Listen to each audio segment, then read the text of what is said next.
Pozdrav svim čitaocima Men's Healtha, ja sam Branko Žiković, trener u Sportskoj akademiji Kočović.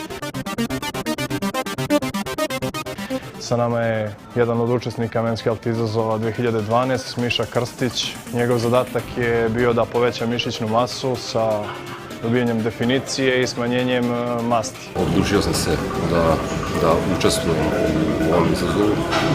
Cilj je bio uvećanje mišićne mase, povećanje mišićnog tonusa i mišićne definicije.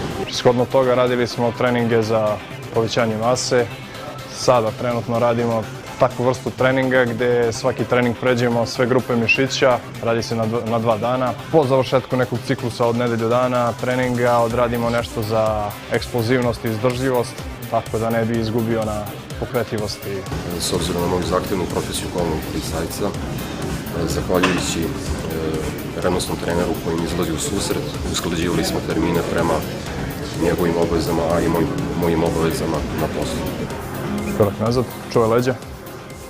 U početku je bilo jako teško, ali uspio sam da ispoštujem to što je bilo zahtjevano od strane nutricionista i doktora iz anti-age centra.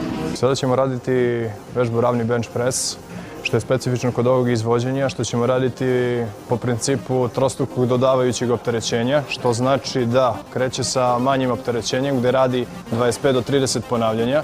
Po završetku odmah se dodaje težina, gdje onda radi 5 do 6 ponavljanja, zavisno od toga koliko bude mogao, radi se do otkaza naravno.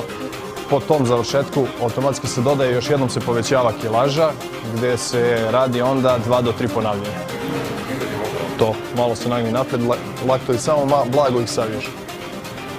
To, i više ne pomeraš lakto. Vidiš, na visini grudi se spaja i vučeš do visine očiju. To, odlično. Samo se nagni napred da te ne zanosi.